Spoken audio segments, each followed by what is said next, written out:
அனைவருக்கும் வணக்கம். கூட்டுறவு கோஆபரேட்டிவ்ஸ் அப்படின்னா இந்தியாவில் கோஆபரேட்டிவ் சொசைட்டிஸ் எப்படி இருக்கு?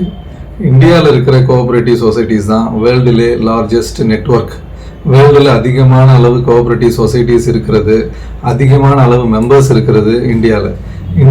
8.5 lakh 8.5 லட்சம் கோஆபரேட்டிவ் சொசைட்டிஸ் இந்தியாவில் இருக்கு. என்னென்ன செக்டார், டிஃப்ரெண்ட் செக்டார்ஸில், டிஃப்ரெண்ட் 30 செக்டார்ஸில் கோஆபரேட்டிவ் சொசைட்டிஸ் இருக்குது. மெயினாக agriculture, dairy cooperatives, milk cooperatives, handlooms, fisheries, tribal welfare, இந்த மாதிரி டிஃப்ரெண்ட் செக்டார்ஸில் கோஆபரேட்டிவ் சொசைட்டிஸ் இருக்குது. இந்த கோஆபரேட்டிவ் சொசைட்டிஸில் 30 crore மெம்பர்ஸ், 30 கோடி மக்கள் இந்த கோஆபரேட்டிவ் சொசைட்டிஸில் மெம்பராக இருக்கிறாங்க. ஸோ அப்போ இவ்வளோ மெம்பர்ஸ் இருக்கும்போது அந்த மக்களுடைய சோஷியோ எக்கனாமிக் டெவலப்மெண்ட், சமூக பொருளாதார முன்னேற்றத்துக்கு இந்த கோஆபரேட்டிவ் சொசைட்டிஸ் முக்கிய பங்கு வகிக்குது.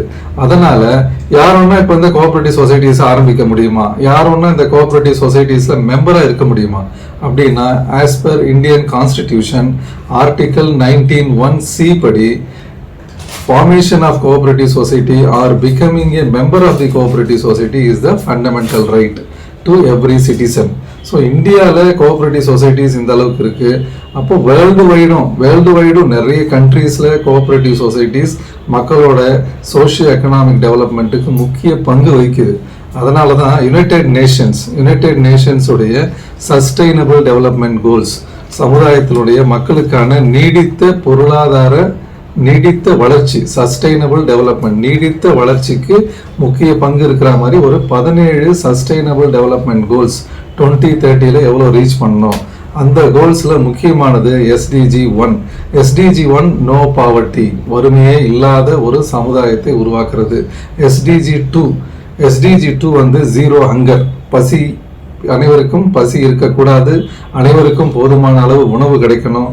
SDG 3 ஜெண்டர் ஈக்குவாலிட்டி, ஆணும் பெண்ணும் சமமாக இருக்கணும் அப்படிங்கிறது ஜெண்டர் ஈக்குவாலிட்டி. இதெல்லாம் வந்து SDG கோல்ஸுடைய நோக்கம். ஸோ இந்த முக்கியமான இந்த 3 SDG கோல்ஸ் நிறைவேற்றுறதுல கோஆபரேட்டிவ் சொசைட்டிஸ் முக்கிய பங்கு வகிக்குது.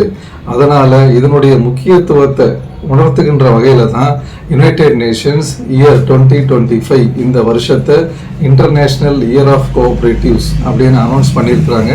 ஸோ இந்த year 2025 international year of cooperative societies or cooperatives, இதனுடைய தீம் வந்து cooperative build a better world. ஒரு பெட்டர் வேர்ல்டு, ஒரு பெஸ்ட் வேர்ல்டு கிரியேட் ஆகணும்னா கோஆபரேட்டிவ் சொசைட்டிஸ், கோஆபரேட்டிவ்ஸ் தான் அதனுடைய ரோல். அதனால தான் cooperatives build a better world அப்படிங்கிறது இந்த இயருக்கான இன்டர்நேஷனல் இயர் ஆஃப் கோஆபரேட்டிவ்ஸ்க்கான தீம்.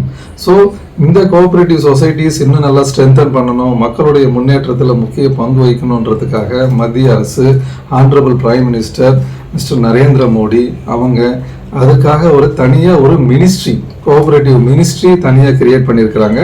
2021 இந்த year of 2021 July 6 separate ministry form ஆயிருக்கு. அதுக்கு முன்னாடி மினிஸ்ட்ரி ஆஃப் அக்ரிகல்ச்சரோட ஒன்றா இருந்தது. இப்போ கூட்டுறவு வளர்ச்சிக்காக செப்பரேட் மினிஸ்ட்ரி ஃபார் கோஆபரேஷன் ஆரம்பிச்சிருக்கிறாங்க. கண்டிப்பாக சமுதாயத்தில் இன்னும் வருங்காலங்களில் இந்தியாவில் கோஆபரேட்டிவ் சொசைட்டிஸ் இன்னும் அதிகமான அளவில் உருவாகும். அதிகமான மக்களுக்கு போய் இதனுடைய பலன்கள் அவங்களுடைய பொருளாதார முன்னேற்றத்துக்கு முக்கிய பங்கு வகிக்கும் என்பதை தெரிவித்துக் கொள்கிறேன். வணக்கம்.